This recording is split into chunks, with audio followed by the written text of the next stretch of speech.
D voter হওয়ার জ্বালা, D voter হওয়ার যন্ত্রণা যে কি হতে পারে এটা আসামের বাঙালি মাত্রই জানেন। আমি চাই না পশ্চিমবঙ্গের কোনো বাঙালিকে সেই দিন, এই দুর্বিষহ দিন দেখতে হোক। তাহলে শুভেন্দু অধিকারী যখন বলছেন নাম কাটা গেলেই ওপারে চ্যাংদোলা করে তুলে ফেলে দেবে, এবং শান্তনু ঠাকুর যখন বলছেন যে নাম কাটা যাওয়ার পরে কি হবে, তাহলে মাঝের সময়টায় কি হবে, চ্যাংদোলা করে ফেলে দেওয়া হবে। আপনারা কি চান যে বিএসএফ আপনাদের চ্যাংদোলা করে ফেলে দিক?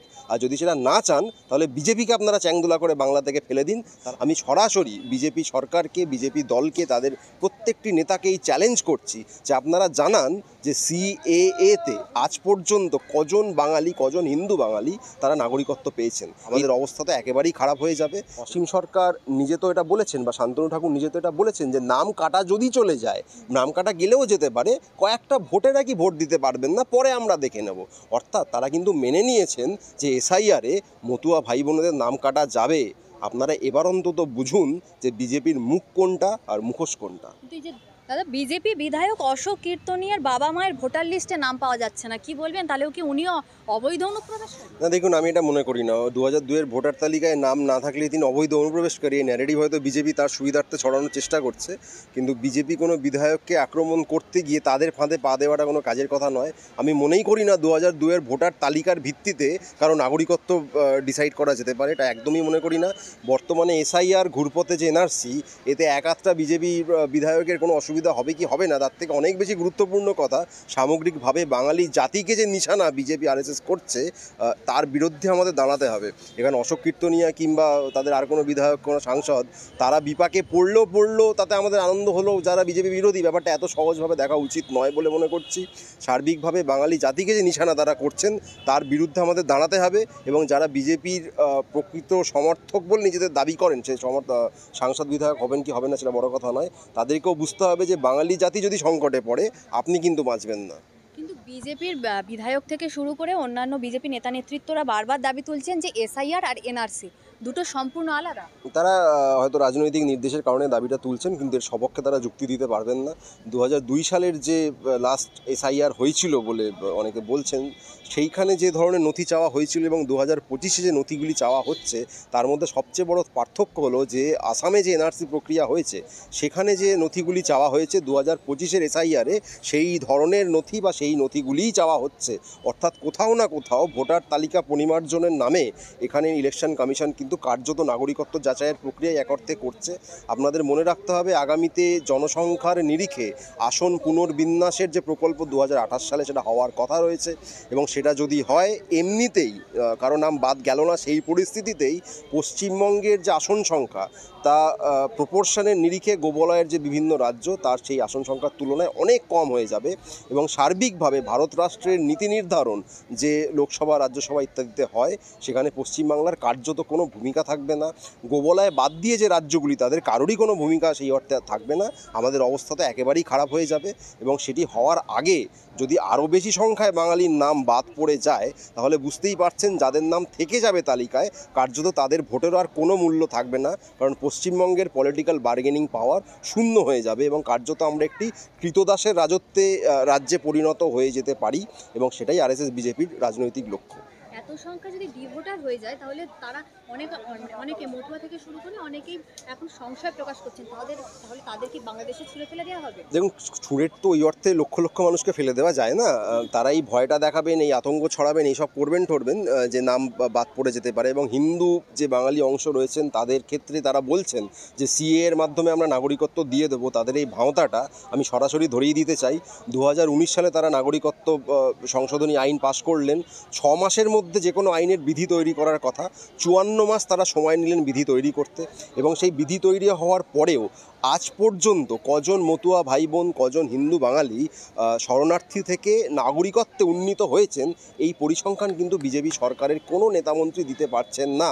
আমি সরাসরি বিজেপি সরকারকে, বিজেপি দলকে, তাদের প্রত্যেকটি নেতাকেই চ্যালেঞ্জ করছি যে আপনারা জানান যে সিএএতে আজ পর্যন্ত কজন বাঙালি, কজন হিন্দু বাঙালি তারা নাগরিকত্ব পেয়েছেন। এই তথ্য তারা কেউ দিতে পারবেন না। ইতিমধ্যেই সিএর ক্যাম্প শুরু করে দিয়েছেন শান্তনু ঠাকুর এবং অভিযোগ উঠছে তিনি 800 টাকা 1000 টাকার বিনিময়ে নাগরিকত্বের কার্ড দিচ্ছেন। তিনি 800 টাকা, 1000 টাকা, 10,000 টাকা কি টাকা নিচ্ছেন সেটা পরবর্তী কথা। প্রথম কথা আমি জানতে চাই যে তিনি কোন নথি জমা নিচ্ছেন। যে কোনো সরকারি আবেদন পত্রের সঙ্গে নথি জমা দিতে হয়। শুধুমাত্র আপনি একটা আবেদনপত্র জমা দিলে তার কোনো গুরুত্ব থাকে না। আপনারা যারা এই কাজগুলি করেছেন, ব্যাংক, পোস্ট অফিস ইত্যাদি যাই হোক, আপনারা জানবেন যে কোনো সরকারি আবেদনপত্রের সঙ্গে কিছু নথি দিতে হয়। এক্ষেত্রে আমার সরাসরি প্রশ্ন যে শান্তনু ঠাকুর যে ক্যাম্প করেছেন সেখানে যে তিনি আবেদনপত্র জমা নিচ্ছেন তার সঙ্গে কি কি নথি নিচ্ছেন। আমি অন্তত সংবাদপত্রে পড়লাম অনেক ক্ষেত্রে নথি নাকি নিচ্ছেন না এবং বলছেন যে নথি লাগবে না, ফর্ম জমা দিলেই নাকি হয়ে যাবে। এখানে আমার সরাসরি প্রশ্ন, যে নথিগুলির কথা সিএএ রুলসে বলা আছে সেইগুলি ছাড়া ফর্ম জমা দিলে কিভাবে আইনত কাউকে নাগরিকত্ব দেওয়া সম্ভব, এটা যদি একটু বুঝিয়ে বলে দেন। আর দ্বিতীয় কথা, যারা আবেদন করছেন শান্তনু ঠাকুরের ক্যাম্পে গিয়েই করছেন, যে কজন করছেন, 100 জন, 1000 জন, 10,000 জন, আমি জানি না সংখ্যাটা কত, প্রত্যেকেই কি পাবেন? শান্তনু ঠাকুর কি গ্যারান্টি দেবেন? তিনি যদি লিখে দেন যে আমার ক্যাম্পে এসে বা বিজেপির আয়োজিত ক্যাম্পে এসে যারা আবেদন করবেন প্রত্যেকে নাগরিকত্ব পেয়ে যাবেন, আমি তার কথা মেনে নেব। তিনি এটা লিখে দিন বা প্রকাশ্যে বলে দিন যে এখানে যারা আবেদন করবেন কারো নাগরিকত্ব নাকচ হবে না, সবাই পেয়ে যাবে। এটা উনি একবার বলে দিন, বাকি সব কথা মেনে নেব। কয়েকদিন আগেই এই শান্তনু ঠাকুর, অসীম সরকার তারা মতুয়া কার্ড বিলি করেছিলেন, কিন্তু দেখা গেল যে এসআইআরে যে 12টা নথি চাওয়া হচ্ছে তার মধ্যে সেই মতুয়া কার্ডের উল্লেখই নেই। এইসব কার্ডের তো এমনিতে কোনো লিগ্যাল ভ্যালিডিটি নেই, তারা মানুষকে বোকা বানানোর কাজ করছেন। আমি সাধারণ মানুষের কাছে অনুরোধ জানাবো যে আপনারা একবার আইনটা নিজেরা একটু পড়ে দেখুন, তাহলেই বুঝতে পারবেন যে এই আইনের মাধ্যমে আপনাদের নাগরিকত্ব দেওয়ার কোনো রকম ইচ্ছে এই বিজেপি সরকারের নেই। তারা চায় আপনাদের সামনে নাগরিকত্বের এই গাজর ঝুলিয়ে রেখে অনন্তকাল ধরে তাদের পেছন পেছন আপনাদেরকে দৌড় করাবে, আতঙ্কের মধ্যে রেখে দিয়ে বারবার করে বলবে, এক একটা ভোট আসবে আর তারা বলবে এইবার সমস্যার সমাধান করে দেবো, আর একটা ভোট আসবে আবার বলবে এইবার সমস্যার সমাধান করে দেবো। আদতে তারা করবেন না। এইখানে মতুয়া কার্ডের কথা ছেড়ে দিন, অসীম সরকার নিজে তো এটা বলেছেন বা শান্তনু ঠাকুর নিজে তো এটা বলেছেন যে নাম কাটা যদি চলে যায়, নাম কাটা গেলেও যেতে পারে, কয়েকটা ভোটে নাকি ভোট দিতে পারবেন না, পরে আমরা দেখে নেব। অর্থাৎ তারা কিন্তু মেনে নিয়েছেন যে এসআইআরে মতুয়া ভাই বোনেদের নাম কাটা যাবে। আপনারা এবার অন্তত বুঝুন যে বিজেপির মুখ কোনটা আর মুখোশ কোনটা। কিন্তু এই যে দুবার বা দুবার যে ভোট দিতে পারবেন না বলছেন, সেক্ষেত্রে তো পরবর্তীতে যখন ভোটার কার্ড করতে যাবে তো ব্যাপক সমস্যা। দেখুন, একবার ভোটার তালিকা থেকে নাম বাদ চলে গেলে কি হতে পারে সেটা আসামের বহু লক্ষ লক্ষ হিন্দু বাঙালি, মুসলমান বাঙালি, বাঙালি মানুষ তারা জানেন। ডি ভোটার হওয়ার জ্বালা, ডি ভোটার হওয়ার যন্ত্রণা যে কি হতে পারে এটা আসামের বাঙালি মাত্রই জানেন। আমি চাই না পশ্চিমবঙ্গের কোনো বাঙালিকে সেই দিন, এই দুর্বিষহ দিন দেখতে হোক। এদের কথায় ভরসা করা, বিশ্বাস করা বন্ধ করুন। এবং যে বিজেপি নেতারা, যে বাঙালি বিজেপি নেতারা এসব বলছেন, আমি আপনাদেরকেও বলবো, এখন হয়তো গুজরাট দিল্লির কথায় নাচছেন, আগামীতে আপনাদেরকেও এটা কৃতদাস বানিয়ে ছাড়বে। সেখান থেকে আইনজীবী কৌস্তব বাগচি এবং বিজেপি নেতা, আইনজীবী তথা বিজেপি নেতা কৌস্তব বাগচি বলছেন হিন্দু বাঙালিদের এসআইআর নিয়ে কোনো আতঙ্কিত হওয়ার কোনো প্রশ্ন নেই, কারণ তাদের নাম বাদ যাবে।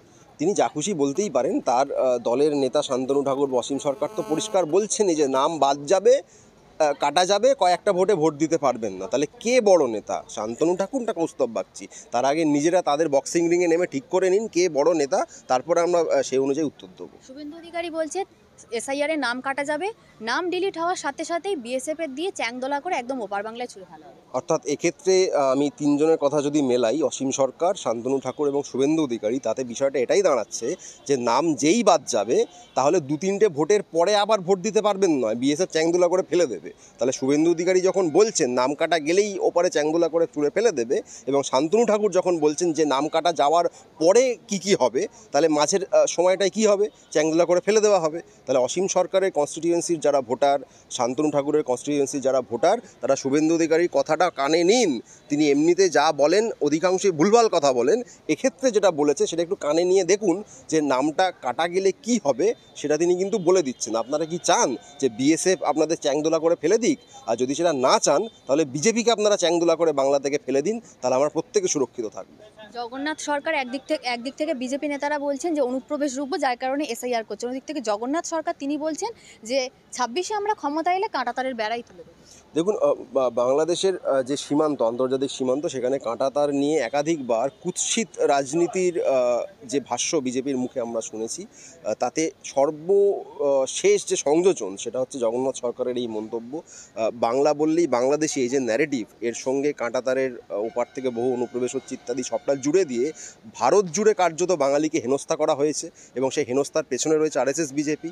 তাদেরই একজন সাংসদ আজকে বলছেন কাঁটাতার তুলে দেবো। আমরা আসলে জানতে চাই যে বিজেপির আরএসএসের প্রকৃত রাজনৈতিক অবস্থানটা কি। কাঁটাতার নিয়ে তারা যে বক্তব্যগুলো বিভিন্ন সময়ে দিয়েছেন সেটা ঠিক, না জগন্নাথ সরকার যেটা বলেছেন সেটা ঠিক? আমরা এই দ্বিচারিতার যে জায়গা, সেটা এর আগে বাংলা ভাগ করতে চাই না চাই এসব নিয়ে দেখেছি, কাঁটাতার নিয়ে আবার দেখছি। বাংলার মানুষ এটা দেখছেন যে এই দ্বিচারিতার জায়গায় কোনটা মুখ কোনটা মুখোশ সেটা কিন্তু গুলিয়ে যাচ্ছে। এই কারণেই বিজেপির কাছে স্পষ্ট প্রশ্ন, জগন্নাথ সরকার ঠিক না অমিত শাহ ঠিক?